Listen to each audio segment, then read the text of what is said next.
এখন একটা ভিডিও প্রচুর পরিমাণে ভাইরাল আমি দেখতে পেয়েছি, যেটা বাড়িতে বানানো সর্ষের তেল। সত্যিই কি বাড়িতে সর্ষের তেল হয়? আমার কিন্তু দেখার খুব ইচ্ছে ছিল। আমিও দেখতে চেয়েছিলাম বাড়িতে সর্ষের তেল হয় কিনা। আর এটা যদি হয় সত্যিই খুব ভালো হয়, একদম খাঁটি জিনিস পাবো, 100% খাঁটি জিনিস পাবো। তাই আমিও চেষ্টা করলাম। তাই আপনাদের বন্ধুদের এইটুকু অনুরোধ করছি, শেষ পর্যন্ত কিন্তু ভিডিওটা দেখবেন।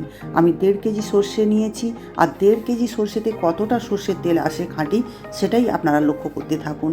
শেষ পর্যন্ত ভিডিওটা দেখবেন, আমি অনুরোধ করছি। তাহলেই কিন্তু আপনারা দেখতে পাবেন সত্যিই এতে তেল আসে কি না। নমস্কার বন্ধুরা, আমি মহুয়া, আপনারা আছেন কল্যাণীময় রন্ধনশালাতে। আজকের ভিডিওটা কিন্তু খুবই ইন্টারেস্টিং এবং অনেকেরই উপকারে আসবে। কেউ ভিডিওটা স্কিপ করবেন না, তাহলে আসল ইন্টারেস্টিং কিন্তু বুঝতেই পারবেন না। আর আসুন কিভাবে তেলটা বানিয়ে নিচ্ছি সেটাই প্রথম দেখতে থাকুন। আমি হলুদ সর্ষে নিয়েছিলাম 500, আর নিয়েছিলাম রাই সর্ষে 1 কেজি। টোটাল 1.5 কেজি সর্ষে দিয়েই কিন্তু আমি আজ সর্ষের তেলটা বানাতে চলেছি। সর্ষেগুলোকে ভালো করে ধুয়ে রোদ্রুতে শুকনো করে নিয়েছিলাম, আর দেখুন একদম মিহি পেস্ট করে নিচ্ছি মিক্সার গ্রাইন্ডারে।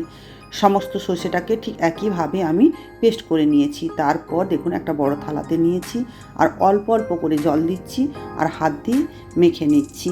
বেশি একসাথে জল দিয়ে দেবেন না, অল্প অল্প করেই কিন্তু জল দিয়ে ভিজিয়ে নেবেন।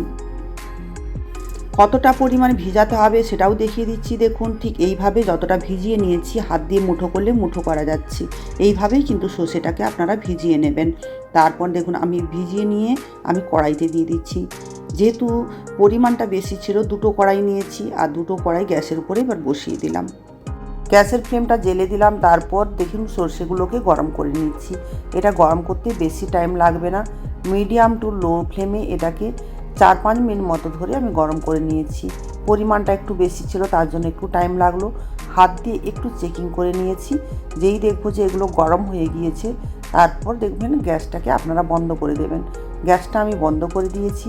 বন্ধ করে দিয়েই তারপর দেখুন একটা পরিষ্কার সুতির কাপড় নিয়েছি। সুতির কাপড়ে আমি এবার সর্ষেটাকে ঢেলে নিলাম অল্প করে।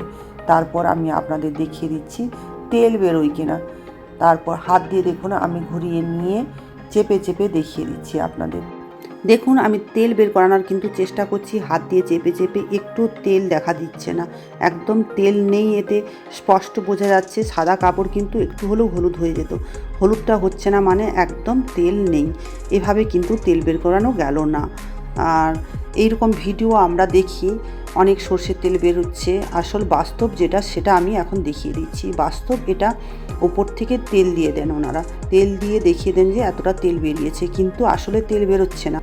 যারা নিজেদের ভিউ বাড়ানোর জন্য এই ধরনের ভিডিও বানাচ্ছেন, সত্যি তাদের বলছি এই ধরনের ভিডিওগুলো বানানো বন্ধ করুন। কতটা কার্যকরী হয় সেটা আগে নিজেরা দেখুন, তারপরে কিন্তু এই ধরনের ভিডিওগুলো পোস্ট করার চেষ্টা করুন। যারা এই পর্যন্ত আমার ভিডিওটা দেখছেন, তাদেরও অনুরোধ করছি, প্লিজ এই ভিডিওটা বন্ধুদের মাঝে বেশি বেশি করে শেয়ার করে দেবেন, যাতে তাদের আর এই ধরনের ক্ষতি না হয়ে যায়।